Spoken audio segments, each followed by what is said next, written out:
Good morning students, myself Nisha. So in this video we have started the unit 8, that is small business. We have studied about the small business and introduction. So let's start one by one. We have studied about all these chapters. So let's start. What is meaning of small business? It refers to a business that is independently owned and operated and meets certain criteria for the number of employees and sales volume. कि हमारा small business क्या होता है, ये वो business होता है जो इंडिपेंडेंटली हम ऑन करते हैं या फिर ऑपरेट करते हैं, या जो भी हमारा सर्टेन क्राइटेरिया बनाया होता है नंबर ऑफ़ एम्प्लॉयज़ के लिए या सेल्स वॉल्यूम के लिए, उसको के साथ जो है मीट करते हैं, उसको बोला जाता है स्मॉल बिज़नेस। जो स्मॉल बिज़नेस है ना, वो सिग्निफिकेंट रोल प्ले करता है हमारी इंडियन इकॉनमी में। दीज बिजनेसेस जो है वो सिग्निफिकेंट कंट्रीब्यूशन देते हैं in the field of employment generation में और इकोनॉमिक की डेवलपमेंट के लिए। तो व्हेन द गवर्नमेंट जो है वो नाइसली जो है अंडरस्टूड करती है इम्पोर्टेंस ऑफ बिजनेस को, and for this reason in all the 5 year plans जो हमारा आता है उसमें स्पेशल अटेंशन जो है वो दी जाती है और पे किया जाता है डेवलपमेंट के लिए बिजनेसेस को। तो इसको बोला जाता है स्मॉल बिजनेस। आगे आता कि रोल क्या है स्मॉल बिजनेस का इन रूरल इंडिया में। फर्स्ट आता है इसमें मोर एम्प्लॉयमेंट, कि जो स्मॉल बिजनेस है वो लेबर ओरिएंटेड एंटरप्राइज है, दस जो मोर लेबर है वो रिक्वायर्ड होगी उस इंडस्ट्रीज़ के लिए। In the Indian rural areas में जो एम्पल लेबर है वो अवेलेबल कराई जाती है। सम ऑफ द पीपल जो हैं वो रूरल एरियाज़ में वो रिमेन जो है अभी भी अनएम्प्लॉयड रहते हैं सालों के साल। तो सम अदर्स जो है वो फार्मिंग कर लेते हैं साल के अंदर, या सम जो है वो idle for the rest of the period, कि वो रेस्ट कर लेते हैं अपने कुछ पीरियड के लिए। जो स्मॉल बिजनेसेस हैं वो हेल्पफुल होते हैं, प्रोवाइड करते हैं वो employment for both the categories of these people, दोनों कैटेगरीज ऑफ दीज पीपल के लिए, जो खेती करता है जिनके पास एम्प्लॉयमेंट नहीं होती या फिर जो रेस्ट पर कर रहे होते हैं। तो स्मॉल बिजनेसेस जो है वो हेल्प करते हैं उन लोगों की जिन्हें एम्प्लॉयमेंट की ज़रूरत होती है। सेकेंड आता है इसमें इकोनॉमिक स्ट्रेंथ। जो स्मॉल बिजनेस होता है वो प्रोवाइड करता है economic strength to the rural areas को इन टू वेज में। फर्स्टली जो बिजनेस है वो limited amount of capital, in this business a limited amount of capital होती है और जो अदर रिसोर्सेज हैं वो रिक्वायर्ड होते हैं। So any person get rid of his financial constant by commencing such business. को कोई भी पर्सन जो है अपनी फाइनेंस को लगा के इस बिज़नेस को जो है स्टार्ट कर सकता है। सेकेंडली ये प्रोवाइड करते हैं employment to the unemployed people को, so they come out to trap the unemployment. So वो आते हैं और ट्रैप करते हैं अनएम्प्लॉयमेंट पीपल को और बिकम जो है फाइनेंशियली जो है वो साउंड करते हैं। थर्ड आता है इसमें अपॉर्चुनिटी फॉर आर्टिशंस। तो इन द विलेज जो आर्टिशन स्पेशलिस्ट या फिर जो आर्टिस्ट होते हैं वो जो एक्सपर्टाइज होते हैं डिफरेंट फील्ड्स में उनको पाया जाता है, because lack of opportunities and their skills के साथ जो है वो लाइमलाइट में नहीं आ पाते। स्मॉल बिजनेसेस जो है वो प्रोवाइड करते हैं अपॉर्चुनिटीज़ उन पीपल्स के लिए, तो वो प्रोवाइड करते हैं impacts for their talent. Fourth point आता है इसमें बैलेंस्ड रीजनल डेवलपमेंट। तो जो ये स्मॉल बिजनेस एंटरप्राइजेज जो हैं ये डिपेंडेंट होती हैं on local sources of production में। सो दीज बिजनेसेस जो हैं वो कैरिड करते हैं ऑन एट एनी प्लेस पर जो है इनको लगाया जा सकता है, इवन एक रिमोट एरियाज़ पर भी लगाया जा सकता है। सो इस वे में जो इंडस्ट्रीज़ हैं वो do not just limit themselves, वो खुद को जो है लिमिट नहीं कर सकती एक पर्टिकुलर प्लेस पर, बट वो डाइवर्सिफाई कर सकते, कहीं भी फैल सकती है। तो ये जो है हेल्प करते हैं हमारे बैलेंस्ड रीजनल डेवलपमेंट में। फिफ्थ पॉइंट आता है इसमें promotion of standard of living, कि विद द एस्टैब्लिशमेंट के साथ साथ स्मॉल बिजनेस की रूरल एरियाज़ में या फिर हमारे नियर बाय रीजन्स में या फिर विलेजेस में get many types of facilities दी जाती है, जैसे कि एम्प्लॉयमेंट की, इलेक्ट्रिसिटी की, water, roads, education, bank, mode of transport etcetera. काफ़ी तरह की जो है एम्प्लॉयमेंट्स जो है या टाइप्स ऑफ फैसिलिटीज़ जो है वो दी जाती हैं। तो इन सच अ सिचुएशन जो प्रमोशन होती है हमारी स्टैंडर्ड ऑफ लिविंग की, वो जो सिचुएशन होती है हमारी प्रमोशन की उस एरियाज़ में हमारे स्टैंडर्ड ऑफ लिविंग को लेके वो सर्टेन होती है और इनएविटेबल होती है। सिक्स्थ पॉइंट इसमें आता है हमारा better utilisation of local resources, कि रूरल एरियाज़ में जो हमारे रिसोर्सेज होते हैं जैसे कि लेबर होगी या बैरन लैंड, खाली बंजर ज़मीन पड़ी है, या रॉ मटेरियल हो गया, वो आइदर जो है रिमेन वो तो आइडल रहते हैं या फिर वो अनयूटिलाइज्ड रहते हैं, तो उनको जो है यूज्ड किया जाता है लेस क्वांटिटी में। तो विद द एस्टेब्लिशमेंट के साथ स्मॉल इंडस्ट्रीज़ के बेटर यूटिलाइज किया जाता है रिसोर्सेज का जितना कि उनको पॉसिबल हो सके। सेवेंथ पॉइंट इसमें आता है less pressure of population on agriculture. As more populations जो हैं वो डिपेंड रहते हैं हमारी लैंड पे फॉर इट्स सर्वाइवल के लिए, तो जो लैंड है उसको फर्दर जो है वो डिवाइड किया जाता है इनटू स्मॉल पीसीज में। It is no longer remain beneficial, क्योंकि वो ज़्यादा टाइम के लिए जो है बेनिफिशियल नहीं रह सकती फार्मिंग के लिए फॉर सच स्मॉल फील्ड्स के लिए। तो हर साल जो है उसको फर्दर जो है इंक्रीज़ किया जाता है। अप्रॉक्स 30 लाख पीपल्स जो डिपेंड करते हैं हमारे एग्रीकल्चर पर। So this has become necessary, तो वो नेसेसरी हो जाता है कि हम रिड्यूस कर सके बर्डन हमारी लैंड के ऊपर। तो ये पॉसिबल होता है तभी पॉसिबल होता है व्हेन पीपल जो है वो एस्टैब्लिश करते हैं स्मॉल बिजनेसेस को। लास्ट पॉइंट जो इसमें आता है वो आता है इक्विटेबल डिस्ट्रीब्यूशन ऑफ इनकम, कि एस्टेब्लिशमेंट के साथ साथ बिजनेस की जो इनकम होती है हमारी कंट्री की वो नॉट जस्ट कंसंट्रेटेड नहीं होती with some handful cities industrialised होती हैं जो, बट जो ऑल्सो जो है हम उसको डिस्ट्रीब्यूट कर सकते हैं among many small rural industries में। सो इसकी हेल्प से जो हमारा गैप होता है बिटवीन रिच और पुअर कंट्रीज़ का जो होता है वो रिड्यूस होना शुरू हो जाता है। तो ये थे इसके कि क्या क्या रोल हो सकता है स्मॉल बिजनेसेस का रूरल इंडिया पे। आई होप ये आपको समझ आ गए होंगे गेट पॉइंट्स। नेक्स्ट आता है कि टाइप्स ऑफ इंडस्ट्रीज़ क्या है जो हमने एस्टैब्लिश करी है रूरल, बैकवर्ड या फिर हिली एरियाज़ में। फर्स्ट आती है एग्रो बेस्ड इंडस्ट्री। फर्स्ट है एग्रो बेस्ड इंडस्ट्री। तो जो मोस्ट ऑफ द इंडस्ट्रीज़ जो है उनको एस्टैब्लिश किया जाता है इन दीज एरियाज़ में। कौन से एरियाज़ में? रूरल, बैकवर्ड और हिली एरियाज़ में, जो बेस्ड होती है हमारी एग्रीकल्चर पर। सो दीज इंडस्ट्रीज़ जो है वो मैन्युफैक्चर करती है many new products for agriculture produce के लिए, कि काफ़ी सारी जो इंडस्ट्रीज़ हैं उनको एस्टैब्लिश किया जाता है रूरल, बैकवर्ड और हिली एरियाज़ में जो बेस्ड होती है हमारी एग्रीकल्चर पर। सो ये जो इंडस्ट्रीज़ होती है हम इनको मैन्युफैक्चर किया जाता है न्यू प्रोडक्ट्स फॉर किसके लिए? प्रोडक्ट के लिए, एग्रीकल्चर प्रोड्यूस के लिए। सेकंड आती है इसमें कॉटेज इंडस्ट्री। कॉटेज इंडस्ट्रीज़ क्या होती हैं? ये जो इंडस्ट्रीज़ है वो लोकेट होती है इनसाइड द हाउस के अंदर होती हैं। तो ये इंक्लूड करती हैं बी कीपिंग, मधुमक्खियों का पकड़ना, सोप बनाना या फिर हैंड से बनाई हुई चीज़ों, उनको बोला जाता है कॉटेज इंडस्ट्री। थर्ड आता है इसमें खादी एंड विलेज इंडस्ट्री। ये इंडस्ट्रीज़ जो है वो कवर करती हैं हमारी वीविंग, कढ़ाई करने के लिए क्लॉथ्स पे, या प्रिपेयर करती हैं स्पाइसेस, या बनाती हैं जैगरी। जैगरी गुड़ को बोला जाता है। मस्टर्ड ऑयल को बनाना, वुड के वर्क को, पोइट्री करना या फिर कैंडल्स बनाना, इन तरह की जो इंडस्ट्रीज़ होती है उनको बोला जाता है खादी एंड विलेज इंडस्ट्री। तो ये 3 टाइप्स की इंडस्ट्रीज़ हैं जो एस्टैब्लिश की जाती है हमारे रूरल, बैकवर्ड और हिली एरियाज़ में। तो आई होप आपको ये तीनों समझ आ गई होंगी इसमें। अब नेक्स्ट आते हैं हमारे पास special assistance provided to industries, कि वो कौन से स्पेशल एसिस्टेंस है जो प्रोवाइड किए जाते हैं इंडस्ट्रीज़ को जो एस्टैब्लिश होती है हमारे रूरल, बैकवर्ड और हिली एरियाज़ में। फर्स्ट आता है इसमें कमर्शियल बैंक। तो गवर्नमेंट जो है वो ऑर्डर करती है कि कमर्शियल बैंक जो है वो एडवांस में लोन दे सकती है इंडस्ट्रीज़ को उन एरियाज़ में जो प्रायोरिटी बेसिस पर होती है। तो जो मैनी ब्रांचेस होती है कमर्शियल बैंक्स की उनको ओपन किया जाता है इन दीज एरियाज़ में। कौन से एरियाज़? रूरल, बैकवर्ड और हिली एरियाज़ में। So this has provide a great relief. तो वो ग्रेट रिलीफ, शांति प्रोवाइड करते हैं टू दीज एरियाज़ को। ठीक है। सेकंड आता है इसमें land development bank. Land development bank क्या होता है? जो ये बैंक्स होते हैं ये हमें लॉन्ग टर्म लोन्स देते हैं फॉर स्पेशल पर्पस के लिए ऑन सिक्योरिटी। सिक्योरिटी के ऊपर देते हैं हमारी इमूवेबल प्रॉपर्टी। फॉर एग्ज़ाम्पल हमें पे बैक करना है ओल्ड लोन और परचेज़ करनी है लैंड और एग्रीकल्चर, तो हमें इम्प्लीमेंट करना है फॉर लैंड की इम्प्रूविंग के लिए।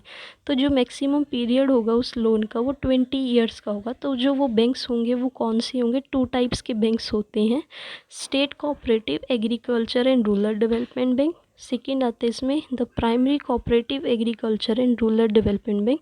तो ये जो बैंक है वो कवर करते हैं हमारे एरिया ऑफ तहसील को और डिस्ट्रिक्ट को, ये होता है लैंड डेवलपमेंट बैंक। थर्ड आता है इसमें रीजनल रूरल बैंक।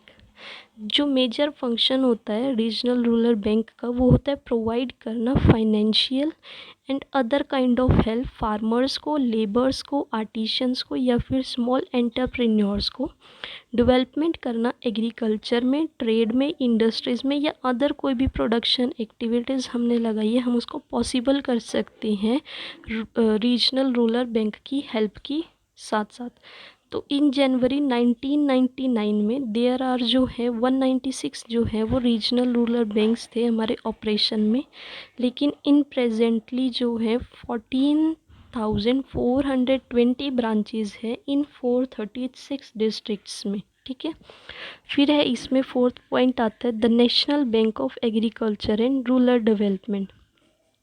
ये बैंक एस्टेब्लिश्ड हुआ था हमारा 12 जुलाई 1982 में। 12 जुलाई, जस्ट 1 मिनट, 12 जुलाई 1982 में एस्टैब्लिश हुआ था। ये बैंक जो है प्ले करता है एक इम्पॉर्टेंट रोल एग्रीकल्चर और रूरल डेवलपमेंट के लिए कंट्री की।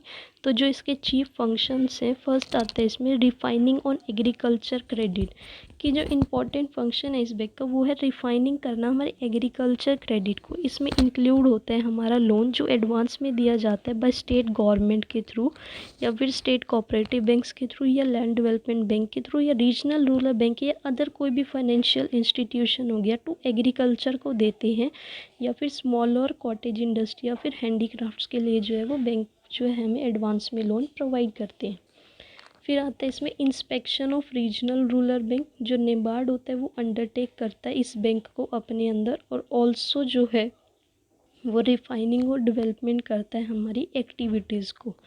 फोर्थ आता है फॉरेन हेल्प्स। फॉरेन हेल्प जो है इन रिस्पेक्ट हमारा प्रोजेक्ट जो है वो बनाए गए डेवलपमेंट के लिए, फॉर एग्रीकल्चर के लिए, इंडस्ट्री के लिए, तो नाबार्ड जो है उसको डिस्ट्रीब्यूट किया जाता है through the help of NABARD. फिर इसमें हमारा फिफ्थ पॉइंट आता है इसमें primary agriculture cooperative credit societies. People जो हैं वो ज्वाइन करते हैं इस सोसाइटीज़ को अपनी मर्जी से on the basis of equality के बेसिस में, for the with the purpose of, किस पर्पस के लिए, क्या, ताकि उसको एडवांसिंग देयर इकोनॉमिक इंटरेस्ट, कि उनके जो इकोनॉमिक इंटरेस्ट है उनको एडवांसिंग किया जाए। जो ऑब्जेक्टिव होता है दिस सोसाइटी का वो होता है प्रोवाइड करना शॉर्ट टर्म और medium term loan to their members को, कि जो भी सोसाइटी में मेंबर्स होंगे उनको शॉर्ट टर्म और मीडियम टर्म लोन जो है वो प्रोवाइड किया जाता है। सिक्स्थ पॉइंट आता है इसमें सिडबी।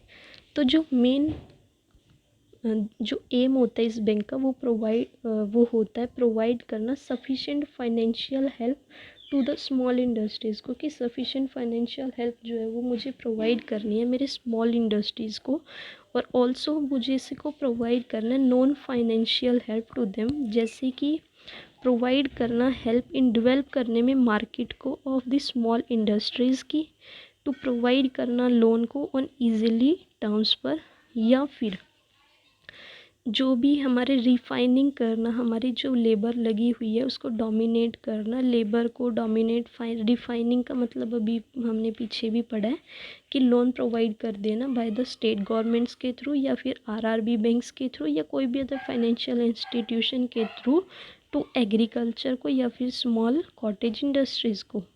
सेवेंथ पॉइंट आता है इसमें the national small and industries and corporation limited. इसमें क्या आता है, जो हमारी national small industrial corporation limited है वो सेटअप की गई थी हमारी 1955 में। 1955 में गई थी एज अ सेंट्रल गवर्नमेंट ने इसको अंडरटेक कर लिया था। इसमें ऑब्जर्व किया जाता है कि जो मेन कंस्ट्रेंट्स हैं उसको फेस किया जाता है बाय द एंटरप्रेन्योर्स के थ्रू, जब उन्हें शॉर्टेज हो जाती है फंड्स की परचेज़ करने में मशीनरी और इक्विपमेंट्स को।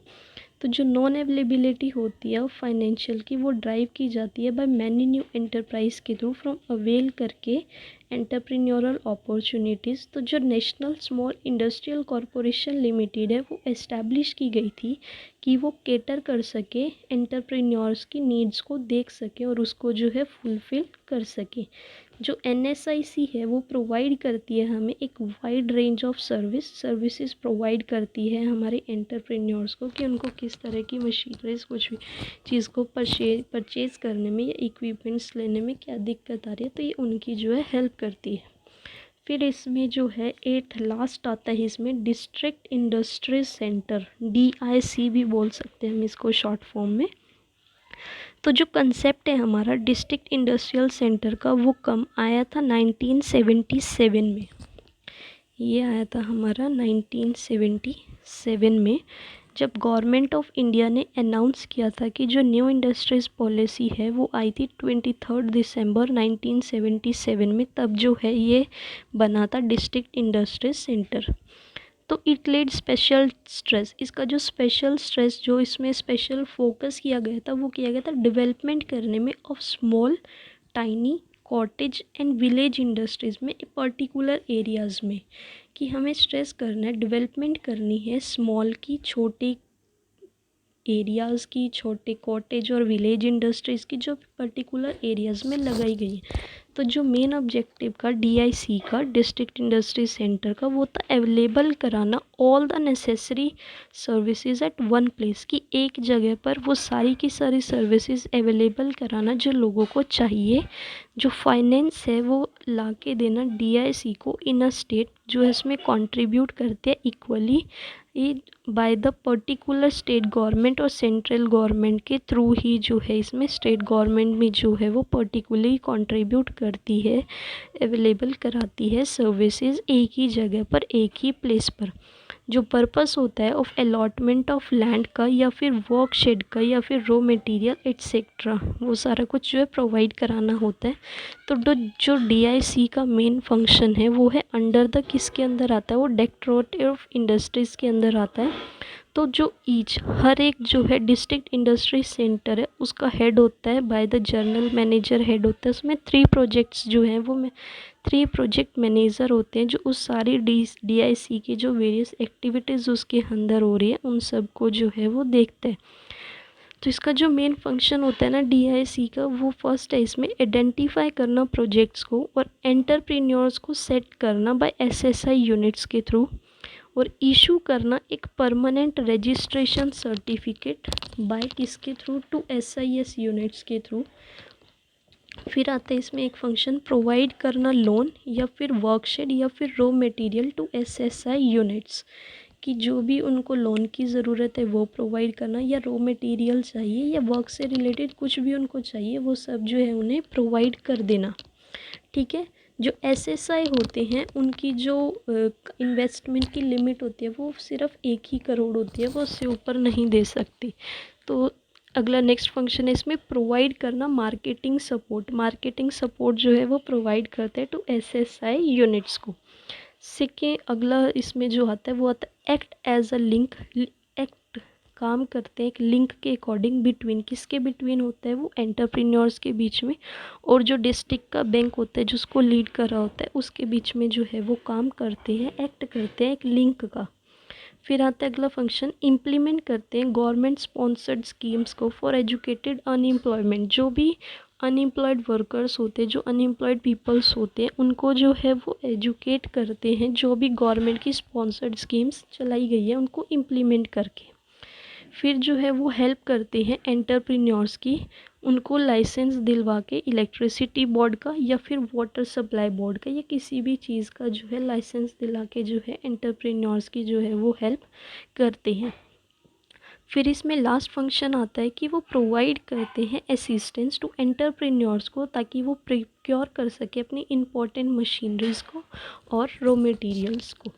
सो ये थे इसके 8 स्पेशल असिस्टेंस जो हम प्रोवाइड करते हैं इंडस्ट्रीज़ को, जो इस्टेब्लिश की जाती है हमारी रूरल, बैकवर्ड और हिली एरियाज़ में। सो आई होप आपको ये 8th की 8 समझ आ गई होंगी।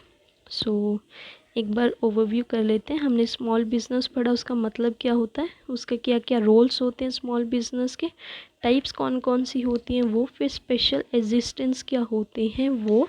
सो ये हमारा 8th यूनिट भी जो है इसमें कंप्लीट हो चुका है। सो आई होप आपको ये सब समझ आ गया होगा। अगर आपको समझ आए तो thank you so much. If you like it then please subscribe my channel. Thank you.